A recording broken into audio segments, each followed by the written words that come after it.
तेजस्वी यादव जी को तो विदेश नीति पे तो कोई बात ही नहीं करनी चाहिए, क्योंकि उनके पास वैसी शिक्षा ही नहीं है कि विदेश नीति पे बैठ के बात कर सकें। अरब के जो मुस्लिम हैं वो भारत के मुस्लिम को तो अपना मानते ही नहीं है, वो कहते हैं कि हम कन्वर्टेड हैं। तो वक्फ बोर्ड को मजबूत इसलिए बनाया गया है ताकि हिंदू कमजोर हो, लेकिन 30A प्रचार की अनुमति नहीं देता है हिंदुओं को। वो कहता है कि हिंदू इसके लिए अपने संगठन का गठित भी नहीं करेंगे, स्कूलों में, विद्यालय में और भी कई जगहों पे आप प्रचार नहीं करिएगा। देखिए, ये तुष्टिकरण वहीं से शुरू हुआ था। कांग्रेस की हार की वजह भी पूर्व रक्षा मंत्री ने बता दिया था कि मुसलमान ही है। कश्मीर को हमेशा विपक्ष के द्वारा दिखाया गया था कि वो देश का हिस्सा नहीं है, वो देश के बाहर का हिस्सा है, वहां नया संविधान होगा, नया कानून वहां चलेगा। ठीक वही चीज यहां दिखाने की कोशिश की जा रही है कि आप हिंदू स्वाभिमान यात्रा भागलपुर, किशनगंज, पूर्णिया की तरफ क्यों गए? क्योंकि वो मुस्लिम आबादी है। क्या वो बिहार का हिस्सा नहीं है? सबसे पहली बात, क्या वो बिहार का हिस्सा नहीं है? और जो लोग ये कह रहे हैं कि ईंट से ईंट बजा देंगे अगर कुछ हुआ हमारे मुसलमानों को, तो अरे भैया, गांधी मैदान में 10,000 लोगों का धर्म परिवर्तन करा दिए थे। जरूर जीतेंगे, दबदबा था, दबदबा है, दबदबा बना रहेगा। लटकना, अटकना, भटकना नहीं है, सिर्फ और सिर्फ उसके साथ रहना है जो राजकीय हित के लिए भलाई करे।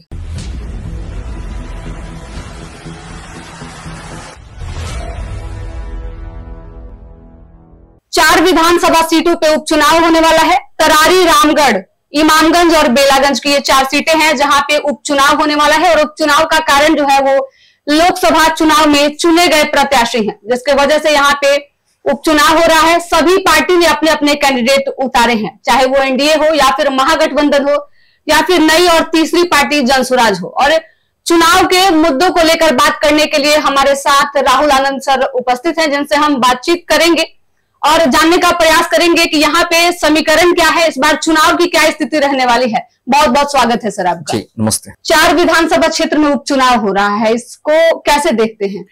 देखिए, लोकतंत्र के मंदिर की अगर हम बात करें तो लोकतांत्रिक व्यवस्था यही है कि जब भी कोई जनप्रतिनिधि चुना जाता है और एक नेतृत्व की तरफ वो अग्रणीय होता है, यानी कि अगर एक सदन से दूसरे सदन में जाता है तो वहां जो खाली सीटें होती हैं वहां चुनाव की प्रक्रिया होती है। और आपको मैं बता दूं कि एनडीए का जो भरोसा है वो पिछले 3 टर्म से लगातार हमारे देश की और राज्य की जनता का बढ़ा है। और मैं इस चीज के लिए बिल्कुल आश्वस्त हूं। और हमारी पार्टी, खास करके जो गठबंधन के हमारे सभी साथी हैं, जो लोगों ने मिलकर अपने सीट बंटवारे किए हैं, चारों दल मिलकर अपने अपनी बातों को लेकर, तो निश्चय रूप से अगर हम बात करें तो हमारी पार्टी शानदार जबरदस्त जिंदाबाद के साथ इस उपचुनाव को जीतेगी। 3 सीट अभी तक महागठबंधन के हिस्से में है, 1 सीट इमामगंज की जो है वो आप लोगों के पास थी। तो क्या इस चुनाव में सीटों का जो समीकरण है वो बढ़ेगा, या फिर तेजस्वी जो दावा कर रहे हैं कि इस बार चारों सीट जीतेंगे? देखिए, लोकतंत्र के अगर सच्ची आस्था की बात करें तो सारे लोग दावा लगाने के लिए सक्षम हैं और सशक्त भी हैं, लेकिन तेजस्वी यादव जी का अगर लोकतांत्रिक बातें अगर करते हैं व्यवस्था की, तो उनके ऊपर थोड़ा सा संयस जा सकता है। मैं आपको एक उदाहरण स्वरूप बता देता हूं कि आपको याद होगा कि एक बार चुनाव हो रहे थे हमारे राज्य में और तेजस्वी यादव जी वोट देने नहीं गए थे, पटना में रहकर भी नहीं गए थे। तो अगर वो लोकतंत्र की बात करते हैं तो थोड़ा सा उनके ऊपर डाउट किया जा सकता है, लेकिन आपको भरोसा दिला दें कि परिस्थितियां चुनाव में बदलते रहती हैं। और इस बार की लोगों ने देखा कि एनडीए और डबल इंजन की सरकार को और मजबूत करना है, इसलिए ये चारों सीटें एनडीए के घटक दल ही जीतेंगे। पहले 2 पार्टियों में, 2 गठबंधन में चुनाव होता था, इस बार तीसरी पार्टी भी है, तो क्या बीजेपी के लिए चुनौती हो सकता है? प्रशांत किशोर भी इस बार मैदान में है और वो दावा कर रहे हैं कि 243 विधानसभा पे वो अपने कैंडिडेट उतारेंगे। देखिए, प्रशांत किशोर जी के बारे में अगर बात करना चाहे तो यही करेंगे कि वो पहले वो घाट घाट कर पानी पी कर आए हैं। हमारे यहाँ एक कहावत है कि घाट घाट कर पानी पिए हैं। और वो एक चुनाव लड़ना और एक चुनाव लड़वाना, दोनों में फर्क आता है। ये पहले ही बार अपने फेलियर साबित हो गए कि इनको अपने कैंडिडेट को बदलना पड़ गया। 2 बार कैंडिडेट को बदलना पड़ गया और 2 विधानसभा से कैंडिडेट बदलने। और दूसरा एक बात बता दें कि इन्होंने जो अपने पार्टी के प्रदेश अध्यक्ष को बनाया है, उनके पिताजी के बारे में हालांकि मैंने पढ़ा है, प्रत्यक्ष को प्रमाण की जरूरत नहीं होती है, गांधी मैदान में 10,000 लोगों का धर्म परिवर्तन करा दिए थे। जी, तो ऐसे लोगों को उन्होंने बनाया है, तो कह पाना बड़ा मुश्किल होगा कि उनकी मंशा क्या है। तीसरी अगर सबसे बड़ी बात करें उनके लिए, तो बिहार की जनता इस चीज के लिए बिल्कुल सशक्त और मजबूत है कि लटकना, अटकना और भटकना कहीं नहीं है। सिर्फ और सिर्फ इसलिए कह रहा हूं क्योंकि क्योंकि प्रशांत किशोर जी ने कह दी थी कि जब भी हम सत्ता में आएंगे, जबकि वो होना नहीं है, ना 9 मन तेल होगा ना राधा नाचेगी, तो हम शराबबंदी खोल देंगे। और जो महिलाएं उनके समर्थन में आई थी, उन महिलाओं का बाइट आप देख लीजिए, और गांव में जाकर एक बार माहौल देखने की जरूरत है कि शराबबंदी खुलना चाहिए कि नहीं खुलना चाहिए। इसलिए मैं समझता हूं कि जस्ट वो टाइम पास करने आए हैं और नेगोशिएट करने के लिए आए हैं तेजस्वी यादव जी के साथ। आरोप लगते रहे हैं कि प्रशांत किशोर जो है वो भाजपा के बी टीम है। देखिए, इस हिसाब से अगर देखा जाए तो आरोप तो ओवैसी जी के पार्टी को भी लेकर लगाया जाता है कि भारतीय जनता पार्टी के वो बी टीम है, तो कहना मुश्किल है। लोकतंत्र में हर कोई स्वतंत्र है आकर अपनी बातों को रखने के लिए, जनता के ऊपर निर्भर करता है कि वो किसको चुनेंगे नहीं चुनेंगे। लेकिन मैंने आपको पहले कहा कि लटकना अटकना भटकना नहीं है, सिर्फ और सिर्फ उसके साथ रहना है जो राजकीय हित के लिए भलाई करे। अच्छा, प्रशांत किशोर अपने प्रेस कॉन्फ्रेंस में एक बात का ऐलान किए कि वो जो सीटों का बंटवारा करेंगे उसमें से 40 सीट जो है वो मुसलमानों को देंगे। तो क्या ये बीजेपी पर इफेक्ट डालेगा? क्योंकि ऐसा माना जाता है, अवधारणा है कि मुसलमानों का वोट जो है वो बीजेपी को नहीं मिलती है, बीजेपी जो है वो मुसलमान विरोधी है, ऐसे आरोप लगते रहते हैं बीजेपी पे। देखिए, ये जो सांप्रदायिकता जो शब्द है ना, वो सांप्रदायिकता सब बीजेपी पे ही गठित किया गया था। लेकिन अगर इसके अलावा अगर छोड़ दिया जाए, किसी अन्य राज्य की बात कर लें, गैर भाजपा शासित प्रदेश की अगर हम बात कर लें, तो वहां पे अगर बात करें, वहां अगर किसी प्रकार की घटना घटती है ना, तो वो एक धर्मनिरपेक्ष की निशानी होती है। और प्रशांत किशोर जी हो या विपक्ष की कोई भी पार्टी हो, ये सारे लोग का जो प्रेम है ना, वो तुष्टिकर्म का प्रेम है। प्रशांत किशोर ने तो सरेआम कह दिया था कि मैं मुसलमानों को छोड़ नहीं सकता, मुसलमानों के साथ में रहूंगा, बहुत सारी चीजें कर रहे हैं। आरजेडी भी वही है, ठीक है। कांग्रेस की बात कीजिए तो कांग्रेस की हार की वजह भी मुसलमान ही बताए जाते हैं।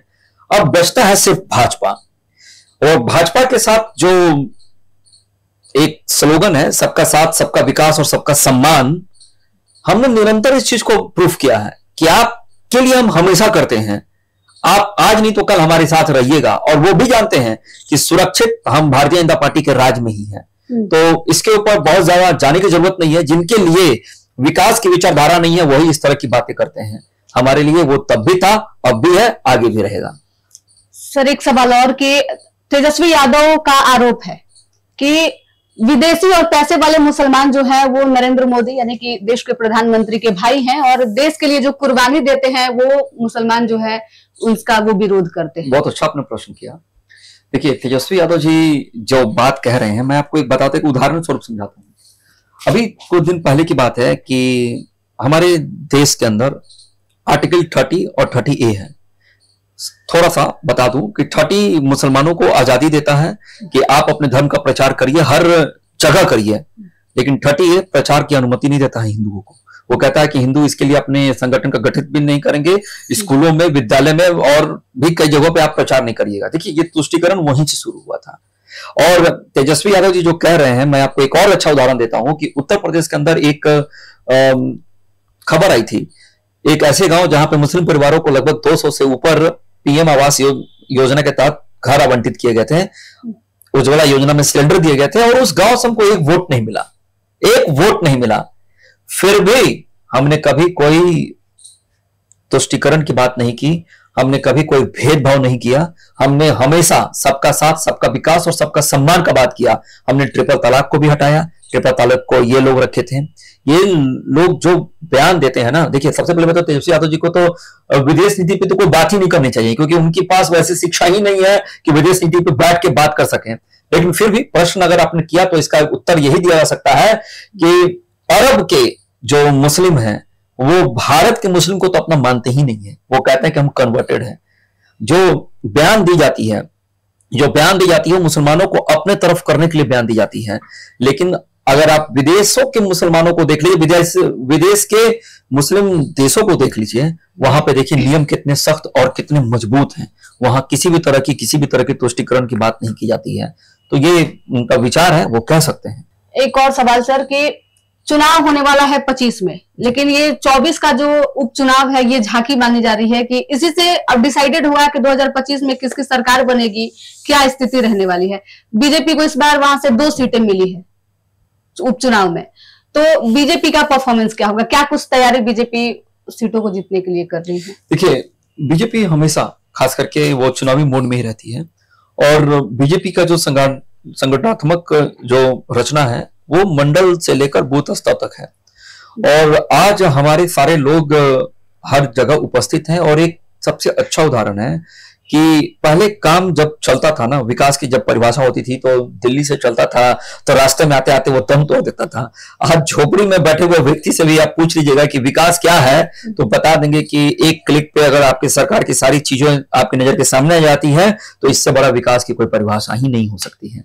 इसलिए मैं स्पष्ट कह रहा हूं और आपको आपके चैनल के माध्यम से इस बात को आश्वस्त करता हूं कि जीतेंगे, हम जरूर जीतेंगे। दबदबा था, दबदबा है, दबदबा बना रहेगा।